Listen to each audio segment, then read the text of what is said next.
Fala, meus irmãos, graça e paz. Estamos aí indo para a última aula de 2 Coríntios. Até as aulas passadas tratamos até o capítulo 5 e hoje vamos para o capítulo 6 em diante tratar 2 Coríntios aí, tá? No capítulo 6, Paulo, agora, ele vai começar a falar a respeito das aflições, aquilo que ele está passando, aquilo que ele está sofrendo. No capítulo 6, verso 3, diz assim, ó: não queremos que alguém ache defeito no nosso trabalho e por isso fazemos o possível para não atrapalhar ninguém. Pelo contrário, em tudo mostramos que somos servos de Deus, suportando com muita paciência as aflições, os sofrimentos e as dificuldades. Temos sido chicoteados, presos e agredidos nas agitações populares. E aqui ele continua falando a respeito do chamado apostólico dele, daquilo que ele está sofrendo, daquilo que está acontecendo com ele, aquilo que está acontecendo no chamado, no propósito ministerial dele. E no versículo 14, Paulo ele vai falar sobre outro tema bem importante, que é a respeito da aliança com o não cristão, com a aliança com o descrente, mostrando que não se deve fazer aliança com aquele que não professa o mesmo Cristo que você, porque as trevas e a luz, elas não podem andar juntos, elas não podem andar no mesmo lugar. Aqui está falando a respeito do jugo desigual relacionado à tua empresa, relacionado à tua linha de amigos, de relacionamentos, mostrando que a luz não anda com as trevas, que tem que haver essa separação, que você não tem que fazer negócios com pessoas que não andam na mesma fé, no mesmo entendimento que você. É um jugo desigual que Paulo está tratando aqui no versículo 14 até o versículo 18.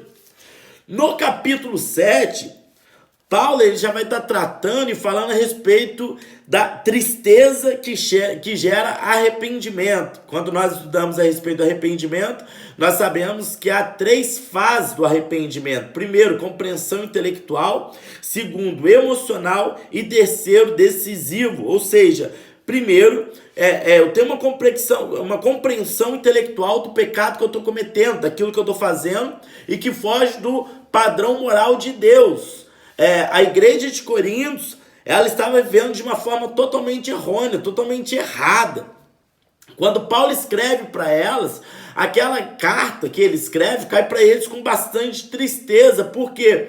Porque eles olharam a carta, examinaram o comportamento deles, e nesse examinar o comportamento deles, eles viram que eles estavam errados, eles viram que eles estavam pecando, e então isso gerou uma tristeza neles. Porém, a tristeza em Deus, ela gera arrependimento. E a tristeza ao mundo, ela gera morte. A tristeza em Deus, cristão, a gente pode perguntar, cristão vai pecar? Vai. Vai cometer erro? Vai. Porém, ele vai se arrepender, ele vai se entristecer em Deus. E quando ele se entristece em Deus, ele gera um arrependimento. Ou seja, ele entende que está errado, ele fica triste por estar errado e toma uma decisão. Arrependimento é metanoia, mudança de mente com mudança de comportamento. Então isso que aconteceu com a igreja de Coríntios, e é isso que Paulo está celebrando. No versículo, capítulo 7, verso 8, Paulo vai dizer o seguinte, ó: não me arrependo de ter escrito aquela carta, embora vocês tenham ficado tristes por causa dela. A carta caiu como tristeza para a igreja de Coríntios, porém, a tristeza que eles tiveram vieram da parte de Deus, e isso gerou arrependimento neles, gerou uma mudança neles em comportamento, gerou uma mudança neles, uma decisão em fazer, em andar numa nova linha, numa nova rota de fé. E largar para trás as velhas práticas, aquilo que eles estavam cometendo, que desagradava o coração de Deus. No capítulo 8, Paulo já vai entrar falando a respeito da generosidade, das ofertas. Por quê? Os cristãos da Judéia, eles estavam começando a ser expulsos de onde estavam pelo amor ao Evangelho, por amor a Cristo. E então eles estavam vivendo uma pobreza enorme. Então Paulo está saindo por aquelas igrejas, por aquelas regiões onde ele pastoreava e recolhendo ofertas para que pudesse levar a esses irmãos da Judéia. E ele utiliza como exemplo para essa generosidade o exemplo de Cristo, no capítulo 8, verso 9. Olha o que ele diz: porque você já conhece o grande amor do nosso Senhor Jesus Cristo. Ele era rico, mas por amor a vocês, ele se tornou pobre, a fim de que vocês se tornassem ricos por meio da pobreza dele. O que Paulo está falando? Olha, o maior exemplo nós temos, que é Cristo Jesus, porque ele estava reinando, estava no trono, estava ali assentado com o Pai, mas mesmo ele tendo os anjos que o adoravam, mesmo ele estando no trono, mesmo ele estando neste lugar de riqueza, de poder, né? Sentado ali na cadeira da direita do Pai, mesmo ele tendo isso tudo, ele se desfez disso tudo para vir na terra, para o corpo humano, e se entregar pelo meu pecado, pelo seu pecado. Ele larga a posição dele para descer no nível mais fundo, para que nós pudéssemos ser salvos. Ele mesmo se ofertou, ele mesmo abriu mão das riquezas, ele mesmo abriu mão de um lugar onde estava para vir na terra e pagar o preço pelo nosso pecado, pelo nosso erro, pela nossa falha. E ele fala também no versículo 1 o seguinte: irmãos, queremos que vocês saibam o que a graça de Deus tem feito nas igrejas da província da Macedônia. Ali os irmãos ali têm sido muito provados pelas aflições, porque têm passado. Mas a alegria deles foi tanta que, embora sendo muito pobres, eles deram ofertas com grande generosidade.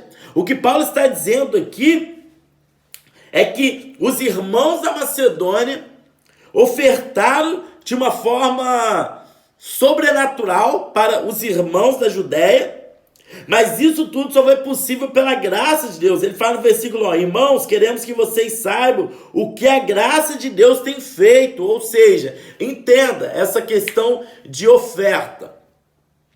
Eu tenho que entender, e é o princípio, que eu sou oferto pela graça de Deus. Por quê? Porque antes de eu entregar algo, foi Deus que me entregou algo. Aquilo que eu faço, aquilo que eu tenho, foi Deus que me entregou. É pela graça de Deus, é pelo amor de Deus que eu possuo o que eu possuo, que eu tenho o que eu tenho. Então eles ofertaram pela graça de Deus. Foi Deus que deu a semente para que eles pudessem semear. Foi Deus que abençoou eles para que eles pudessem abençoar outras vidas. Aí ele continua mostrando o exemplo de Cristo, da mesma forma que Cristo primeiro se ofertou a nós, se entregou a nós, por amor a nós. Então Paulo aqui está falando a respeito dessa oferta, falando a respeito da generosidade, o como aqueles irmãos deveriam ofertar, deveriam abençoar a igreja da Judéia, os irmãos da Judéia, que estavam passando por grande tribulação. E no capítulo 9, ele ainda dá uma continuidade a isso. No capítulo 9, no verso 6, Paulo fala o seguinte, lembrem disto: quem planta pouco, colhe pouco. Quem planta muito, colhe muito. Que cada um dê a sua oferta conforme resolveu no seu coração, não com tristeza e nem por obrigação, pois Deus ama quem dá com alegria. Bom, o que Paulo está dizendo aqui é que eles ofertassem. E essa oferta é como uma semente. E quanto mais eu semeio, mais eu colho. Porém, se eu semeio pouco, pouco também eu vou colher. E essa oferta, ela não pode ser dada com obrigação ou tristeza, mas tem que ser com alegria no coração. Quando eu chegar a ofertar, eu entender que eu estou fazendo aquilo pela graça de Deus, com alegria no meu coração, porque o que eu tenho para ofertar foi Deus que me deu, Deus que me entregou, e por isso que eu oferto, por isso que eu entrego, com alegria no coração e não por obrigação. Oferta nunca foi por obrigação, mas foi por gratidão, com alegria. Entender a necessidade do próximo, aquilo que o próximo necessita. E no capítulo 10, em diante, Paulo agora ele vai começar a resolver mais um dos problemas que ele tinha naquela igreja.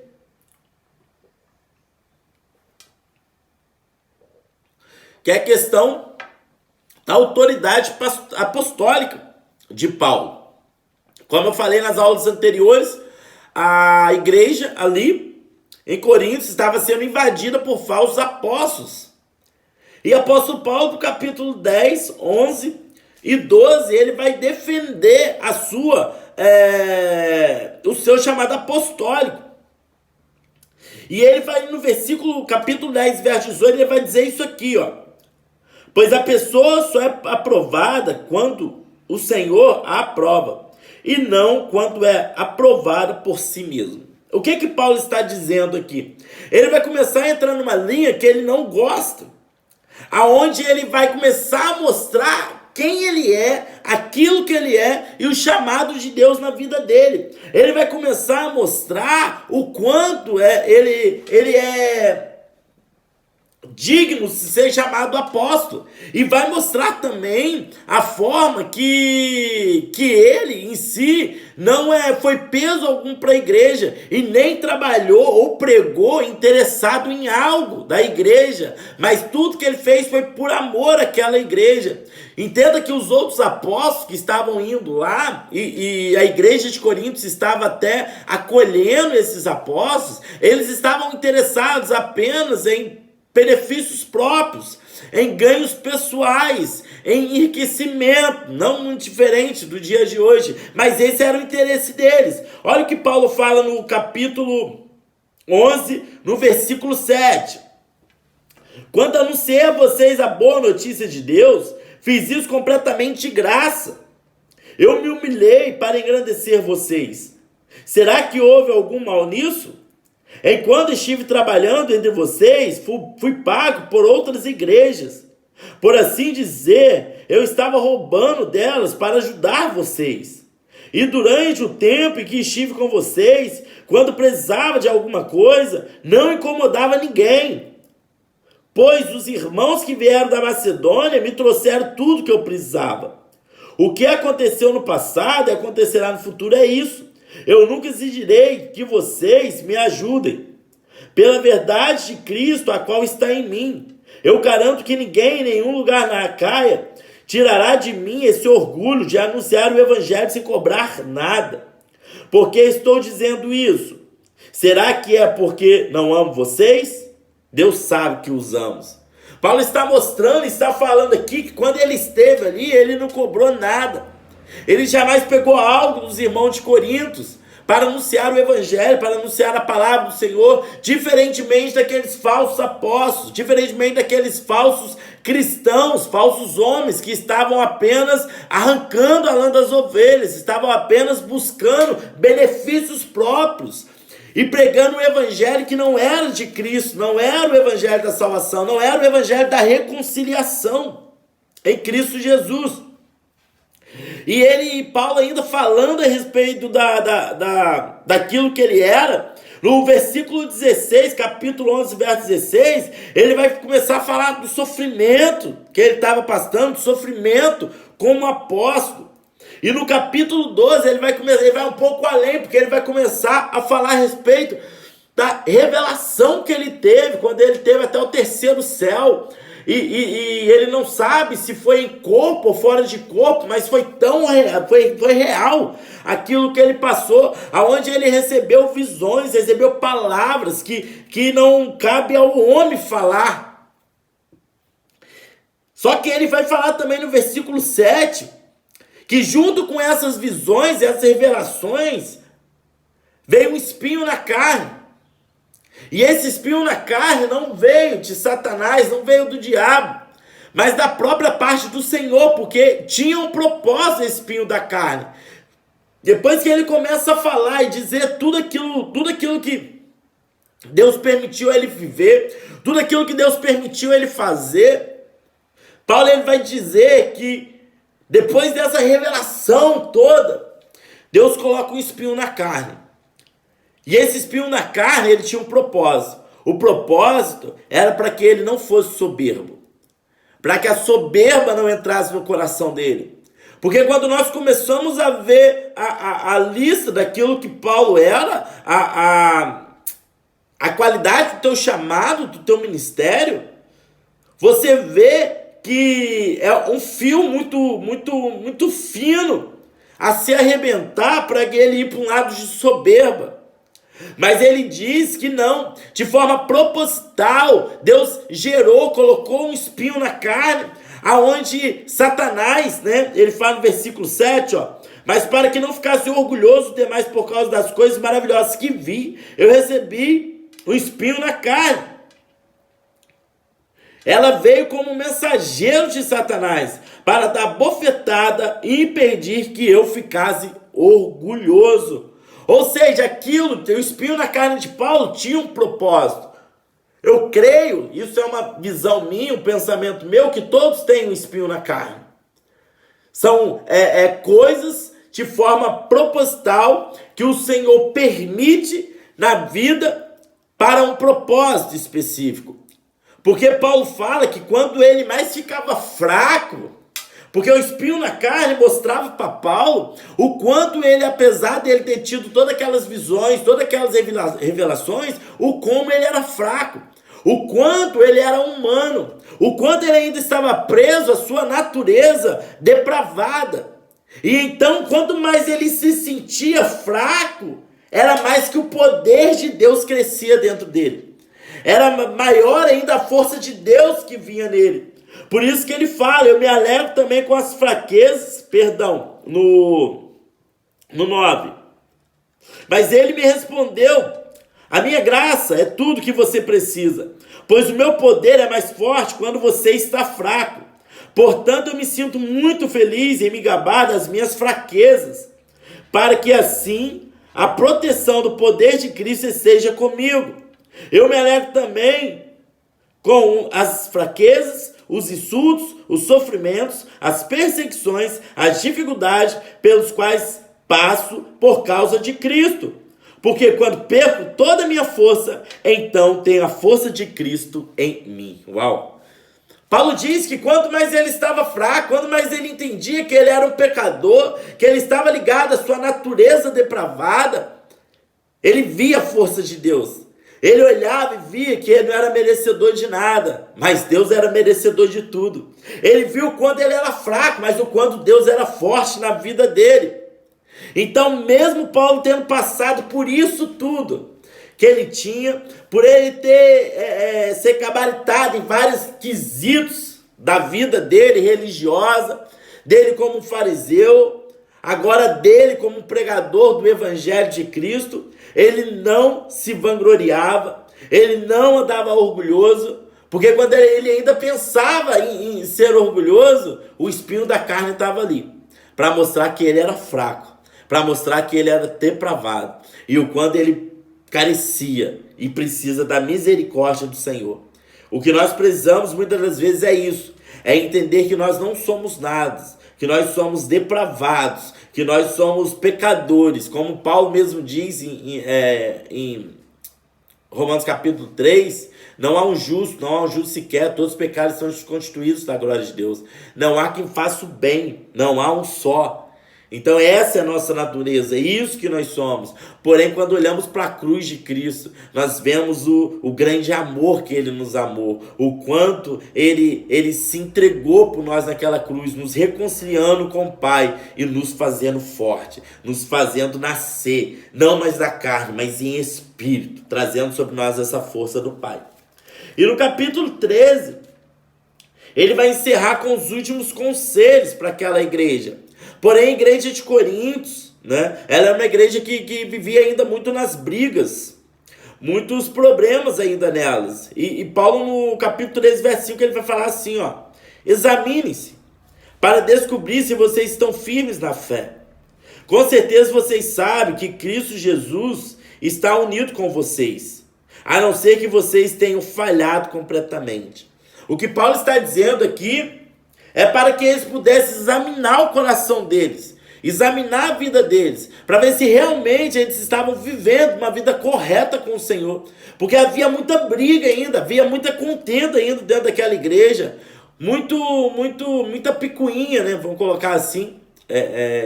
atualizar o termo, mas muita picuinha no meio deles. E Paulo diz: examine, vê se vocês são mesmo de Cristo, vê se as atitudes de vocês condiz com Cristo, que morreu por amor de vocês, condiz com o evangelho que eu preguei a vocês. E no versículo 11, ele vai terminar da forma que começou, com consolo. Diz assim, ó: e agora, irmãos, até logo. E agora, irmãos, até logo. Procurem ser corretos em tudo. Escutem bem o que eu digo. Tenham todos o mesmo modo de pensar e vivam em paz. E o Deus de amor e de paz estará com vocês. Ele começa com consolo e termina com consolo, mostrando que Cristo estaria com ele, que o Pai estará com ele, que o amor e a paz estará na vida deles, na vida daqueles irmãos ali da igreja de Coríntios. Então nós vimos, para dividir, para ficar mais fácil aí no teu pensamento, que o primeiro capítulo de Coríntios vai falar a respeito das aflições, do sofrimento que ele enfrentou ali na Ásia, e passou por aquilo, sofrimento, aflição de morte. No 2, você vai ver que Paulo mandando perdoar aquele menino que cometeu aquele ato, né, tendo se relacionado com a própria mulher do seu pai, Paulo mandando perdoar. No capítulo 3, a nova aliança, mostrando que Cristo nos aliançou, nos fez estabeleceu essa nova aliança. A letra mata, a lei mata, os mandamentos matam, porém Cristo, o Espírito, ele dá vida a nós. No capítulo 4 fala a respeito de tesouros de Deus em potes de barro, mostrando que o que está em nós é poderoso, é tesouro, porém nós somos como vasos de barro. No capítulo 5 fala a respeito do corpo glorificado, que nós vamos deixar esse corpo, essa barraca, e logo, logo teremos uma casa, não é uma casa física, mas uma casa, um novo corpo, um corpo glorificado em Cristo Jesus. No versículo 18 vai falar a respeito da reconciliação, como Cristo, como nós éramos inimigos de Deus, e através de Cristo nós nos tornamos amigos de Deus. No capítulo 6 vai falar a respeito das aflições de Paulo. No capítulo 7 vai falar a respeito da tristeza que produz arrependimento naquela igreja, que produziu através das cartas. No capítulo 8 das ofertas que Paulo estava recolhendo para os irmãos da Judéia que estavam passando por um momento difícil. No capítulo 9 ele continua falando disso e mostrando para eles que conforme eles mais semear, eles mais vão colher, e essa oferta ela tem que ser feita com gratidão e com alegria no coração. No capítulo 10, Paulo está defendendo sua autoridade apostólica. No capítulo 11, falando contra esses falsos profetas. No capítulo 12, ele está mostrando a revelação que ele teve e o espinho na carne que ele possuía, e terminando dando conselho para a igreja para que ela pudesse examinar a sua vida com Cristo para ver se realmente eles estavam firmados no Senhor. Então essa aí foi o estudo da segunda carta aos Coríntios, que Paulo escreveu. Espero que você estude bastante, conheça bastante, busque bastante. E qualquer dúvida aí, só me chamar aí no direct aí, no WhatsApp, me mandar uma mensagem no Telegram, que eu vou estar com o maior prazer lhe respondendo e estudando junto com vocês, tá bom? Que Deus abençoe vocês. Amanhã a gente já começa Gálatas, vamos ver se amanhã, Gálatas é um pouco menor, amanhã, em sexta-feira, a gente consegue terminar, tá? Deus abençoe vocês. Fiquem com Deus.